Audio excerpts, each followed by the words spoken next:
क्या किसी को ऐसा भ्रम है कि धन से भगवत प्राप्ति होती है? क्या किसी को ऐसा भ्रम है कि पदार्थों से भगवत प्राप्ति होती है?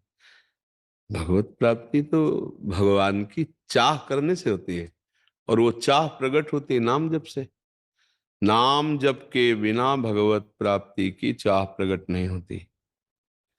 भगवान को कोई भोग चाहिए क्या? आज का सत्संग जो सुना हो तो उसमें था कि भगवान पूर्ण काम है, अचाह है, उनको कोई चाह नहीं है।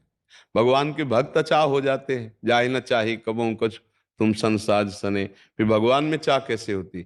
हम बड़े भाव से प्यार से भगवान भगवान आप पाओ, तो भाव हमारा भगवान के पास गया और भगवान को भूख लग आई।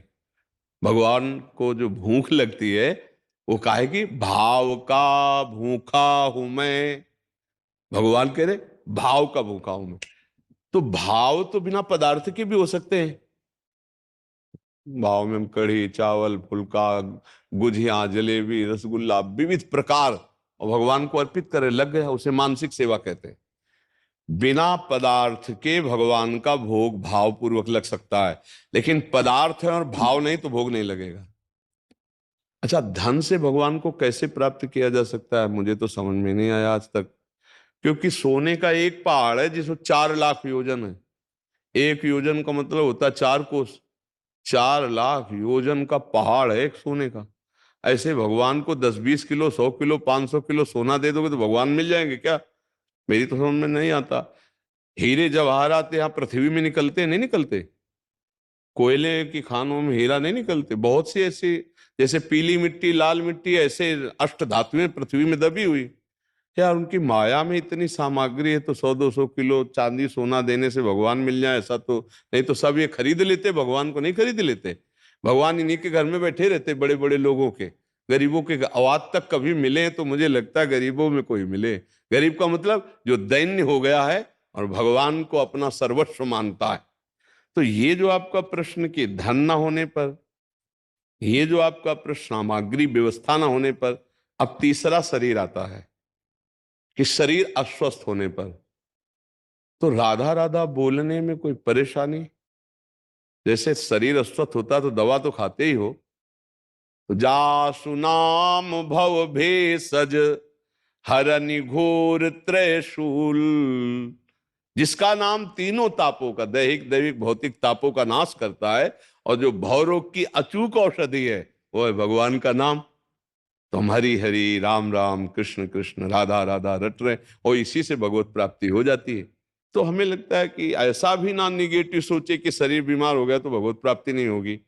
नहीं, जब पुत्र के बहाने नारायण बुला दिया उसको भगवत प्राप्ति हो गई, तो हम जानबूझकर नारायण नारायण पुकारेंगे नारायण को, तो हमें भगवत प्राप्ति नहीं हो जाएगी? क्यों भाई? तो ऐसा संशय तो ना करे कि भगवान करोड़पतियों के, भगवान पहलवानों के जिनका शरीर स्वस्थ होने को भगवान, या भगवान सुविधाओं के। नहीं, ऐसा नहीं है।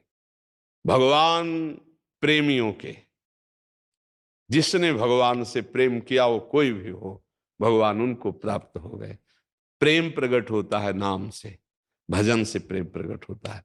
भजन नसेनी प्रेम की। जितना भजन करोगे उतना ही भगवान से अपनापन होने लगेगा। बारी मथे घृत होए बर सिकता ते बरु तेल, बिनु हरि भजन न भवतरी या सिद्धांत अपेल। अब हरि भजन में कौन सा पैसा लगता है हमें बताओ? भगवत प्राप्ति ही एक ऐसी बात है जिसमें एक पैसा नहीं लगता। जो पैसे से भगवत प्राप्ति की बात होती है उससे भगवत प्राप्ति हो ही नहीं सकती। ये भी बात ध्यान रखना। पहले अध्यात्म की शुद्ध बात आपको पैसे से नहीं मिलेगी, और पैसे से जो दी जाती है वो अध्यात्म की शुद्ध बात नहीं होती। तो इसमें भी ये बात खत्म हो गई कि भगवत प्राप्ति बिना पैसे के हो सकती है, क्योंकि भगवत प्राप्ति का साधन और भगवत प्राप्ति ये दोनों धन बल का त्याग करने से होती है।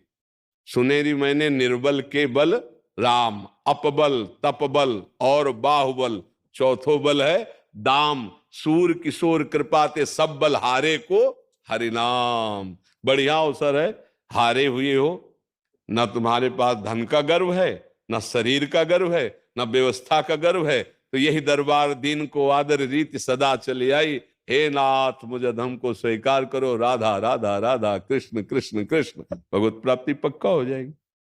विश्वास करते हैं इस बात पर? कोई संशय? हाँ, राधा राधा।